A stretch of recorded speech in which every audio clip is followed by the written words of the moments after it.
Ayan, good morning mga kasari. Dumating na ang aking parcel na liquid detergent. Ito, gagawin ko na siya.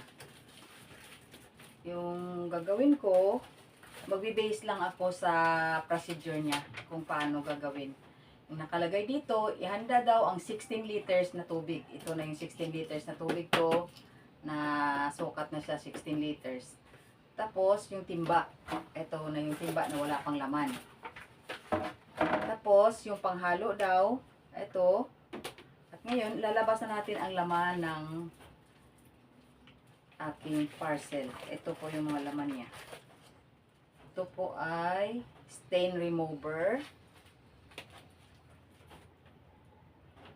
disinfectant, saka ito yung Ariel with Downy, yung ano niya, pinaka-mix niya. Tsaka yung color blue-green. Tapos ito na yung pinaka-laman ng box.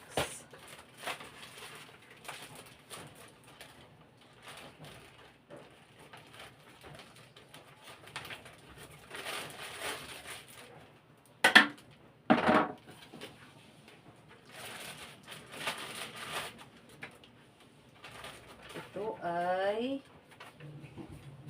foam booster. 4-in-1 anti-bac. Tapos ito degrazer. Ito siya, kulog na. Ito yung tinatawag niyang salt. Tsaka ito naman ang SLES. Tapos nakalagay dito, bago daw lagyan ng tubig ang timba, ibubuhos ko na muna tong SLES, SLES, at saka yung salt at degrazer. Ilalagay ko siya sa timba na wala pa siyang tubig, tapos haluin ko siya.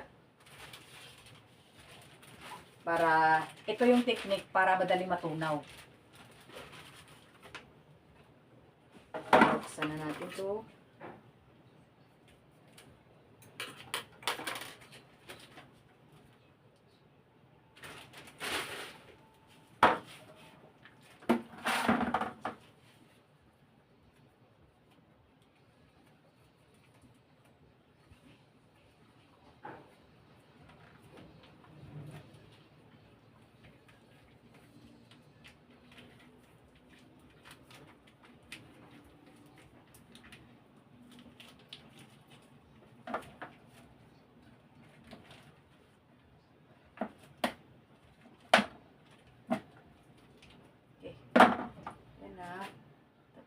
Asa na yung degrazer? Ito yung salt. Ilagay na natin.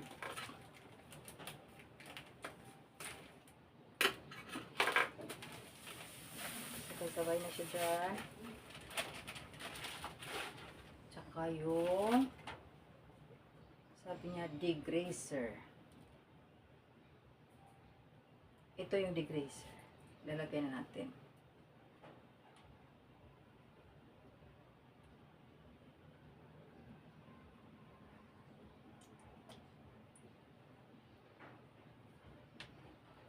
Tapos maghalo na tayo. Ito pala yung panghalo natin. Oh. Ginawa lang. DIY na panghalo. Yung PVC na para sa tubig.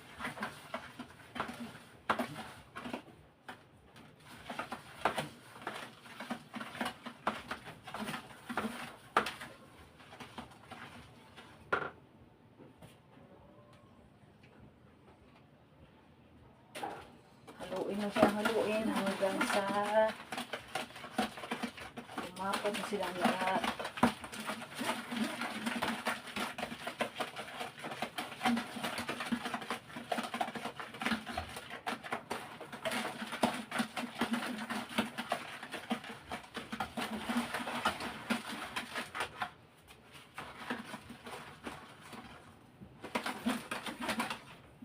paghalo niya, one way lang. Kung pakanan ka na, tuloy-tuloy mo na yan. Hindi na pwedeng ibaliktad sa kabila.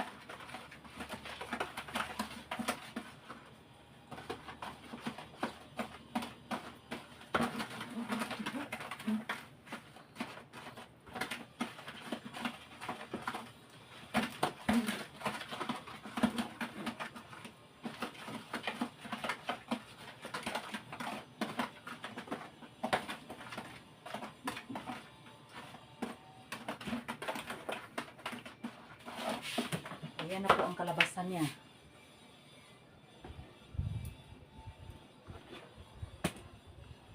Ayan na. Lumapot na siya, kaya pwede na natin lagyan ng tubig. Ang nakalagay dito, basa ulit tayo. Lagyan ng 1 litrong tubig, haluin itong maigi hanggang walang makitang buo-buong produkto. Ulitin ang step number 3 hanggang maubos ang 16 liter na tubig. Okay. Yan na. Pero yung gagawin ko, habang pinapatuluan ko ng tubig yung timba ko, hahaluin ko na siya. Naghahalo ako habang nagpapatulo ako ng tubig. Ito na yung tubig natin. May gripo naman. Habang tumutulo yung tubig, yan, patubod natin. Halo-halo na tayo. Para, yan. Tansyahin na lang natin yung tubig na umabot ng 1 litro. Tapos patayin natin yung gripo.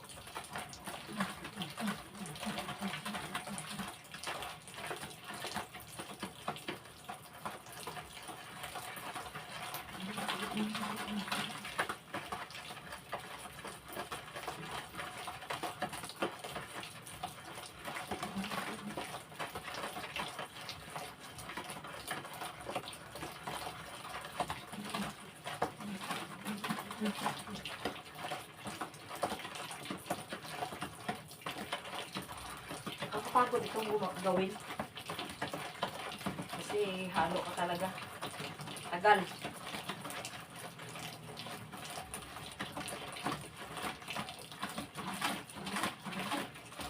Pwede na. 1 litro na siguro yan naman.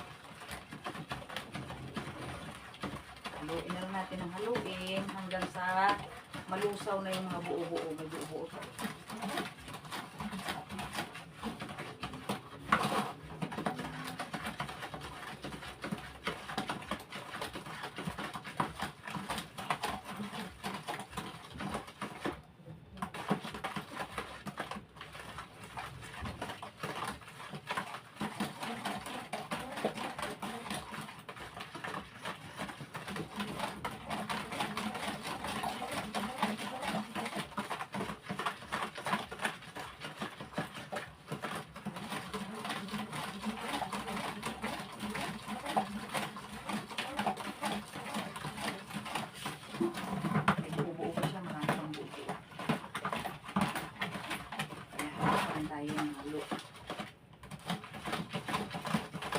One way pa rin, pwedeng ilipat sa kabila.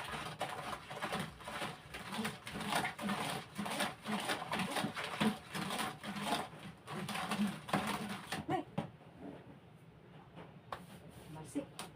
Sobrahan sa halo.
wala lang buo-buo. Gawin natin ngayon yung number 3 na ilalagay natin yung foam booster.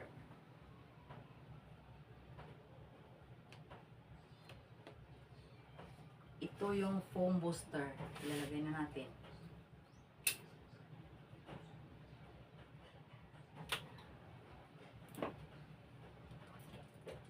Yan.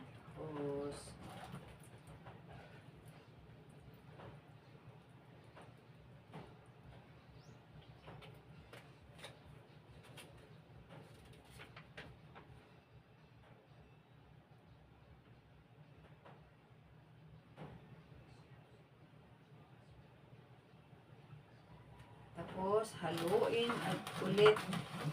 Halo, halo.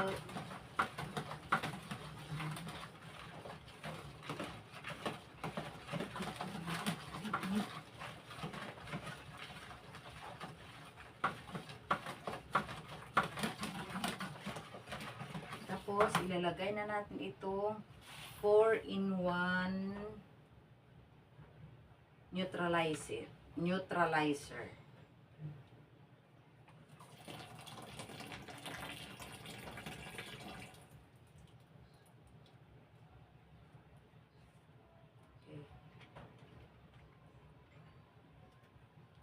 Halo ulit tayo.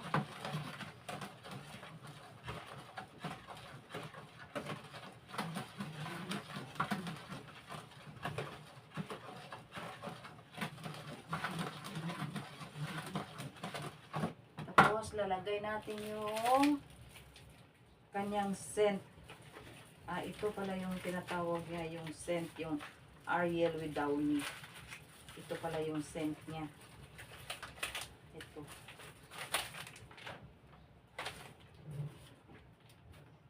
Ito yung scent.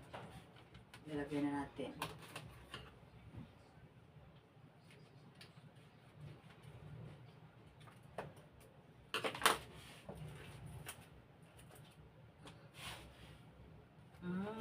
Ang amoy niya, parang Ariel na may downy. Bukos na natin. Ulit.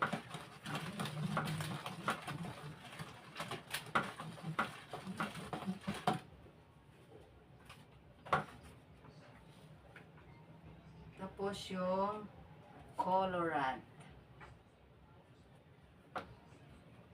Ito yung colorant. Ay, hindi. Hindi ba yung colorant? Ito pala yung colorant. Yung color niya, ito pala. Yung kulay niya ay blue-green.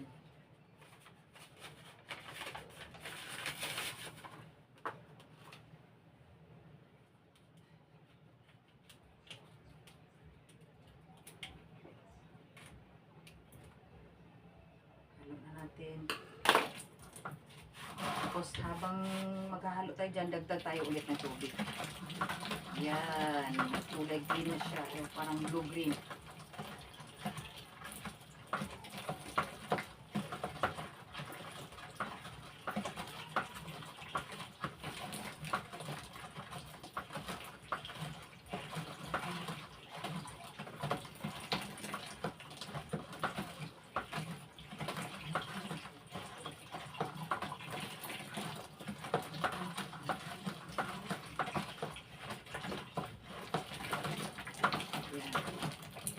Tingnan nyo po kung kulay niya.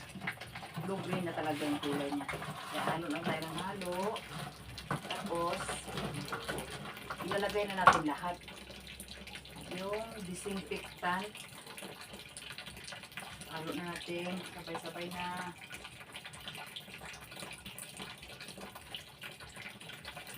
Saka ito yung stain remover. Shake muna natin kasi parang ano.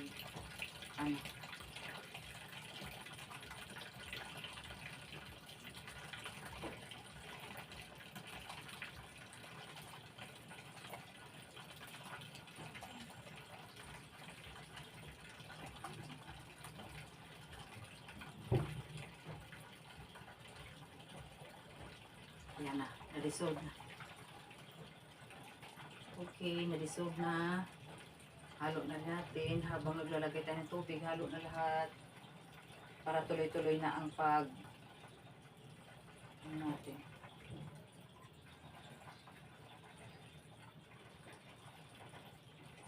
Nilagay ko na lahat ng mga ano niya. Oh, bumubula na siya kasi nandiyan na lahat. Halo-halo na lang tayo hanggat sa maubos yung tubig na natira ng 16 liters.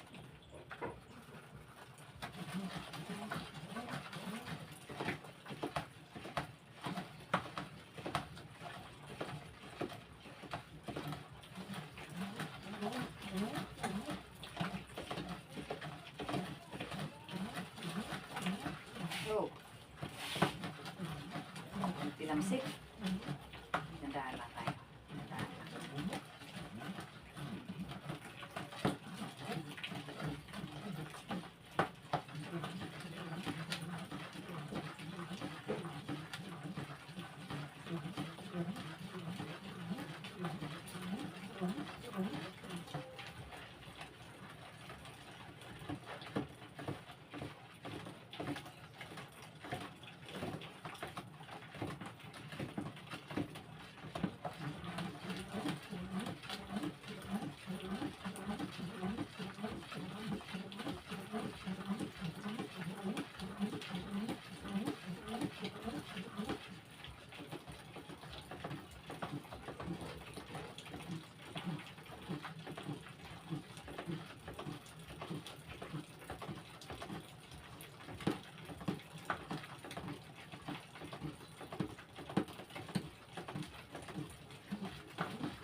Alam niyo mga kasari, ito lagi yung binibili ko na liquid detergent kasi maganda yung mabango siya kung gamitin mo laba. Tsaka mabula din. Naubos na kasi yung mga una kong binili. Kaya ito yung mga galon na nilagyan ko, naubos na. Ito, ang naubos na. Wala nang laman. Kaya gumawa ako ulit. Tsaka alam nyo, sa hirap ng buhay ngayon, kailangan natin maging practical. Kasi kung bibili tayo ng mga liquid detergent na timpla na yung sa grocery tayo bibili, mahal na yun. Biruin mo ito, 329 lang, 329 yata, o basta 300 plus lang. Makakagawa ka na ng 16 liters na sabon. Samantala pag sa grocery ka bumili, yung 300 plus mo siguro nasa 2 liters lang. Eh ito, 2 hanggang 3 buwan ko na ito maubos. Eh di malaki yung natipid ko. Samantala kung sa grocery ka bumili, mapamahal ka na. Kaya kailangan tayong mga nanay, marunong tayo mag-diskarte kung paano tayo makatipid. Kaya sa buhay daw, teknik at diskarte lang na kailangan. Basta ba't wala kang inaapakang tao, hindi ka nakakaperwisyo ng iba, kahit mahirap, basta lumalaban ka ng patas. Panginoon ang bahala sa'yo.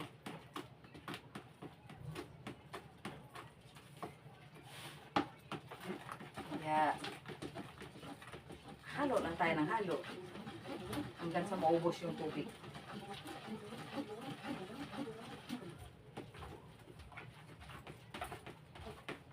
Malaki talaga ang natitipid ko sa sabon. Kasi sa isang linggo, 3 hanggang 4 na beses ako maglaba. Okay, kung hindi ako nakabili nito, malamang malaki yung ginagastos ko sa sabon pa lang.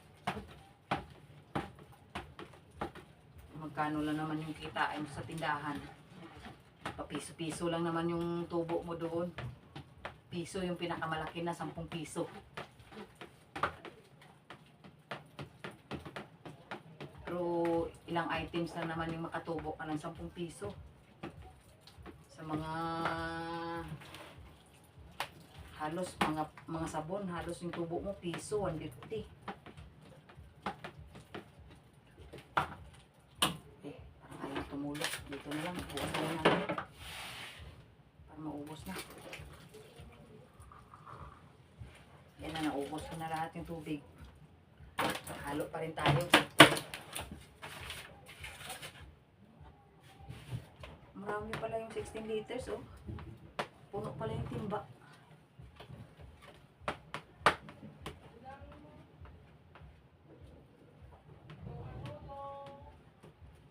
Yan.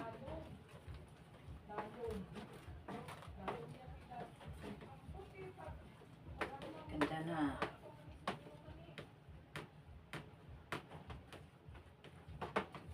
Excuse me.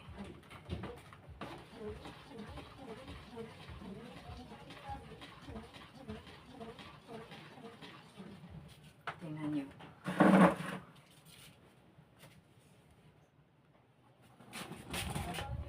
Yan na po.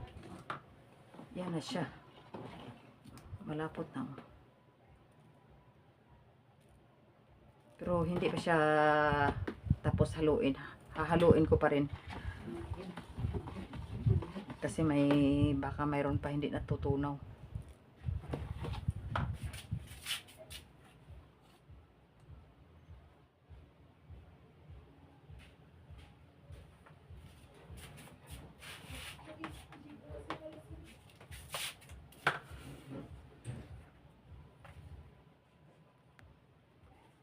Ayan mga kasari, siguro pwede na yan. Kasi nawala na yung bula niya sa ibabaw. Malapot na siya.